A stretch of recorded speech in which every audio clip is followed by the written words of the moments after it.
Picture this. A man standing completely still at the edge of a dusty film set in the California heat, watching something most people in that industry had trained themselves not to see. He doesn't call anyone over. He doesn't say a word to the director. He doesn't make a gesture that any camera could catch.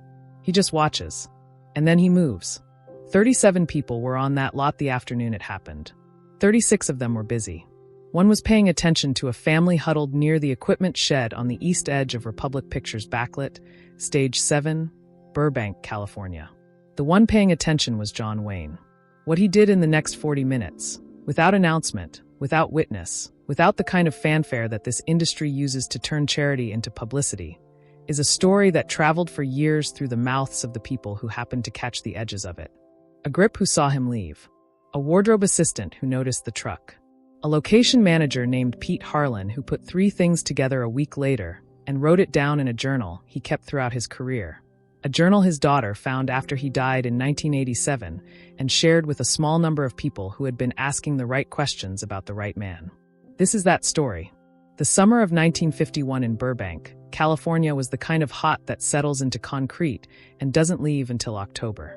Republic Pictures backlit on Radford Avenue ran at a sustained temperature of around 98 degrees Fahrenheit through the core shooting hours of 10 in the morning to 4 in the afternoon, and the equipment, the arc lights, the generators, the camera housings, added another layer of ambient heat that the crew learned to work inside the way you learn to work inside any uncomfortable condition, which is to say by not thinking about it. Stage 7 was the location for a production that had been running for 11 days, and by 11 days in, a film crew has established its rhythms. The carpenters know which grip takes too long at the water station.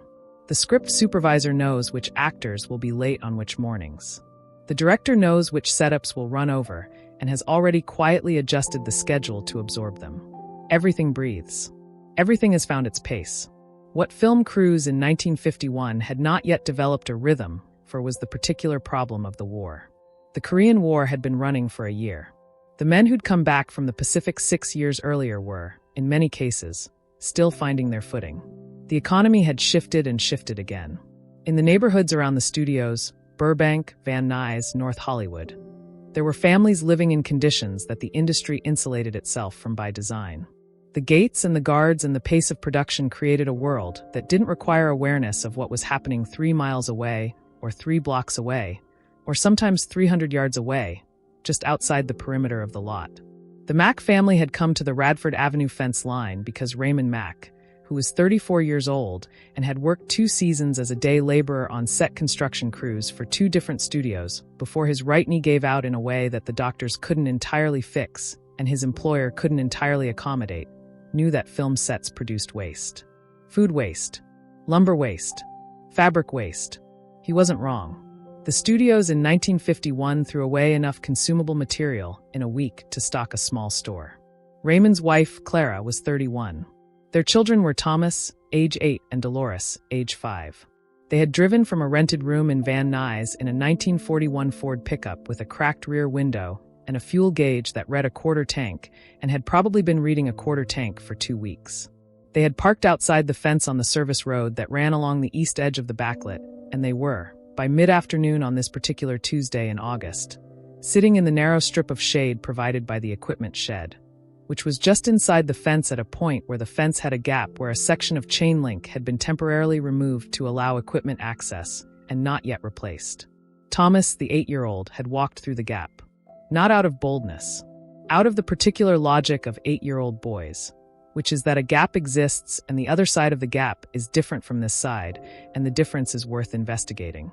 He was sitting on an equipment crate inside the fence, watching the distant activity of the crew setting up a shot, when a shadow fell across him from behind, and he turned around.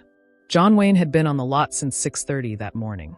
He was in production, a Western, as was frequently the case in 1951, which was a year when the Western was doing what it did every few years, which was remind the industry of its own appetite for stories about men and land and the negotiation between them. He was 44 years old. He had been making pictures for 23 years. He had been making pictures that mattered, that audiences showed up for in the numbers that determine whether careers continue. For 15 years, since Stagecoach in 1939, and his position in the industry was the specific kind of secure that comes not from contracts alone, but from the accumulated weight of consistent delivery. He was not, on this particular afternoon, filming. The setup for the afternoon's first shot had run into a problem with a lighting rig that the gaffer was addressing, and the word had come through the AD that there was a 45-minute hold. On a film set, a 45-minute hold is usually spent in one of three ways: in the chair, in the trailer, or walking. Wayne walked. He had always walked sets during holds. Directors who worked with him knew this. It was the behavior of a man who understands a working environment by moving through it rather than observing it from stillness. He was walking the east perimeter, the quieter end of the backlit, away from the lighting. Work, when he saw the gap in the fence. And through the gap, about 40 feet away, the pickup truck with the cracked rear window. And in the shade of the equipment shed, Clara Mack and Dolores, sitting on the ground with their backs against the shed wall. He looked at them the way he looked at things he was assessing, which was without expression and without announcement, the way a man looks at a situation before he decides what the situation is. Then he heard the crate shift behind him. He turned. Thomas Mack, age 8, sitting on an equipment crate with his knees pulled up, watching the distant crew with the particular concentrated attention of a child who is trying to understand a world that has not yet offered to explain itself. Wayne looked at the boy. The boy looked at Wayne. Neither of them spoke for a moment. Then Wayne said, "You belong to those people by the truck?" Thomas said, "Yes, sir." Wayne looked back through the gap at Clara and Dolores. Then he looked at the boy again. He said, "Stay here." He said it the way he said things, which is to say without emphasis or decoration, as a simple transmission of information. Then he walked back toward the main lot. But here's where it changes. Pete Harlan, the location manager, was crossing the lot in the direction of the production office when he saw Wayne moving toward him at a pace that was not Wayne's normal pace, which was deliberate and unhurried. This was faster. Not rushed. Not agitated. Purposeful, in the way of a man who has added something to his agenda and is recalculating his available time. Harlan said, "Duke, we're back on in 40 minutes. Wayne said, "I know it." He didn't stop walking.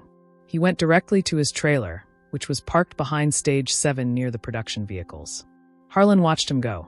He had been on enough sets with Wayne to know that the man did not move like that without a reason. And the reason was not generally the kind of thing that required anyone else's involvement.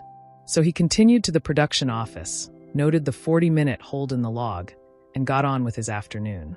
What happened next, nobody expected. Wayne was in his trailer for 11 minutes. When he came out, he was carrying a paper bag, the kind that caterers use, the waxed ones that hold heat, and he had his wallet in his outside jacket pocket, which Harlan noticed because Wayne's jacket was on the costume rail inside, and he had come out in his own shirt. He walked back toward the east perimeter. The wardrobe assistant, a woman named June, whose last name Harlan could not later recall with certainty, was near the fence when she saw Wayne come through the gap. She said nothing because nothing in his behavior indicated that it required comment. He was a man walking. Men walked on film sets. He went directly to the truck. Clara Mack looked up when she heard footsteps and saw a very large man in a work shirt and dungarees walking toward her from the direction of the fence. She did not recognize him immediately because she was not looking for John Wayne, and the mind does not find what it is not looking for. She was looking for someone who was going to tell her she was trespassing and to move along.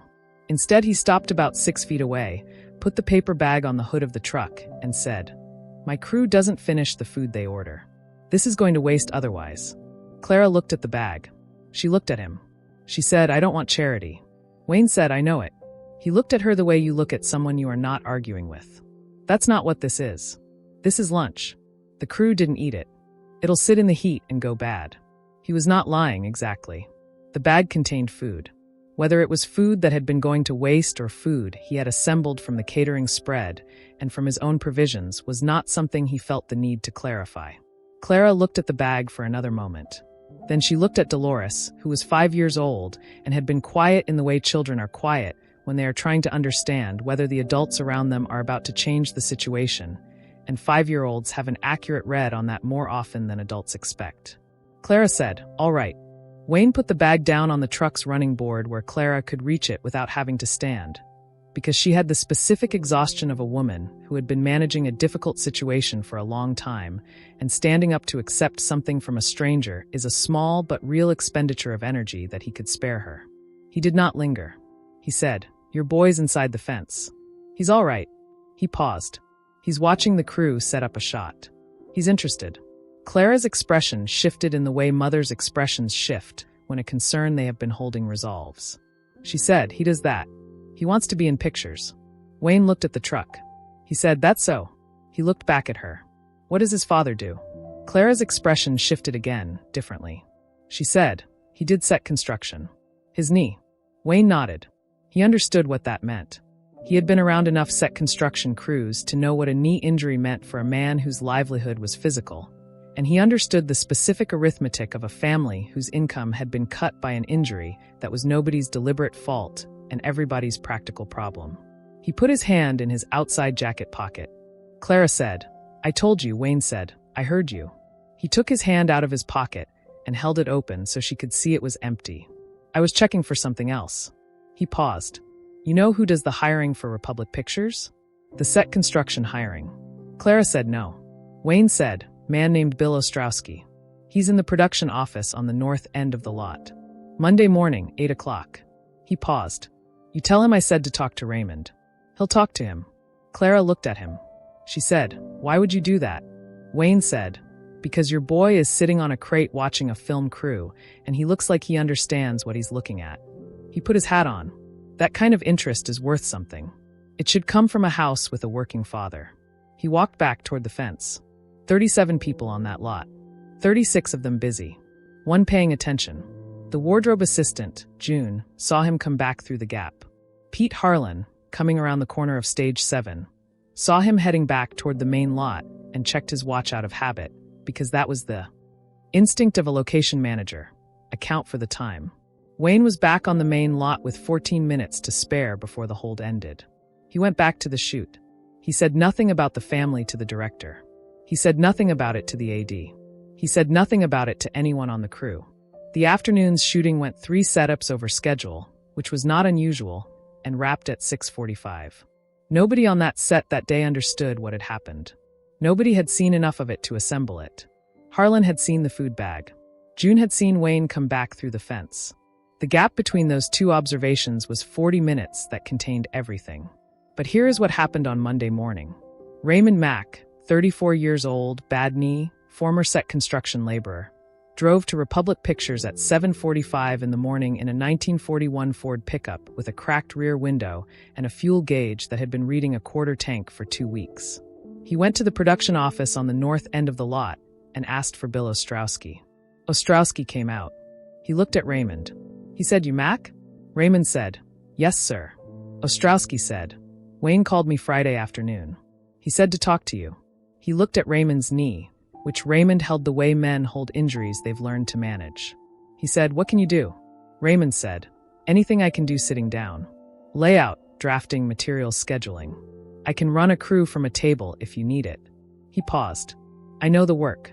I just can't carry it anymore." Ostrowski hired him as a set construction coordinator, a role that was primarily organizational, primarily stationary, and paid $42 a week, which was $22 more than the Mack family had been managing on. Raymond Mack worked at Republic Pictures for 9 years. He worked at 2 other studios after that. He retired in 1974 from a career that had, by the accounting of those who worked alongside him, produced a small number of other people who learned from him the specific knowledge of a man who understands physical construction from the inside, carpenters and set dressers and production coordinators who carry, without knowing its origin, the practical inheritance of a man who got a second chance on a Monday morning because someone had been paying attention on a Tuesday afternoon. Thomas Mack, who was 8 years old on the afternoon his father's life changed, did not go into pictures. He went into architecture. He has said in conversation, in the way people say things they have carried for a long time and finally find a context for, that the afternoon he spent sitting on a crate on the east edge of a Burbank backlit, watching a film crew set up a shot, is the afternoon he understood that a large constructed space can be made to feel like a real place if the people building it care about the difference. He does not know what John Wayne said to his mother. Clara told him, years later, that a man from the set had brought food and had mentioned a name, and that was how his father had gotten the job. She described the man as large and quiet and direct. Thomas, who by then was old enough to ask the right questions, asked, "Did she say anything else about him?" Clara said, "She said he didn't want anything for it." She paused. That was how she knew it was real. Dolores, who was 5 years old on that afternoon, remembers only the food. She remembers that it was good. John Wayne, when asked in interviews about Charity, consistently deflected. Not from modesty performed for an audience. From the specific conviction of a man who believes that named charity is a different and lesser thing than unnamed action. He said once, to a journalist who was asking about his support of various causes, that the things that mattered were the things you did when nobody was writing it down. He said, "The things that get written down are the things you did partly because they were going to get written down." He paused. "The things you do in the quiet, those are the ones that tell you who you actually are." He was not talking about the Mack family. He may not have been thinking about them. He had, by that point in his career, done the thing he did on that Tuesday afternoon enough times, in enough forms, in enough directions, that any single instance was not available to him as the example he was citing. That is perhaps the fullest evidence of who he was. Not that he did it. That he did it often enough that he couldn't remember which specific time he meant. Years later, Pete Harlan, the location manager, the one who had seen the food bag and noticed the timing and had not understood what connected them until a week after the shoot wrapped, when Bill Ostrowski mentioned Wayne's Friday afternoon phone call to someone who mentioned it to Harlan, wrote this in the journal his daughter later found. "I've worked on 41 pictures. I've worked with men who were famous for being decent and men who were famous for being difficult and men who were famous for neither and were simply known, among the people who worked with them, for being exactly what they were every single day." Wayne was in the last group. He didn't need you to know what he'd done. He didn't need the thing to become a story. He was on the lot. He saw something that needed doing. He did it. And then he went back to work. That's a kind of character I have not seen frequently in this industry. I have seen it in craftsmen, in the best carpenters and the best gaffers and the best script supervisors. The people who do the work because the work is worth doing and the quality of it matters regardless of who sees. He was that. He was that at 6'4" and 220 with his name on the poster. 37 people on that lot. 37 witnesses who didn't witness it. One family that didn't know his name when he walked to their truck and knew it for the rest of their lives after. One decision. One man. One afternoon that history almost forgot because the man who made it never mentioned it. There was by all accounts one other family. A different lot. A different year. A different set of circumstances. What happened there, and why Wayne told the location manager to make sure the files on that one were never shared. That's a story for another time.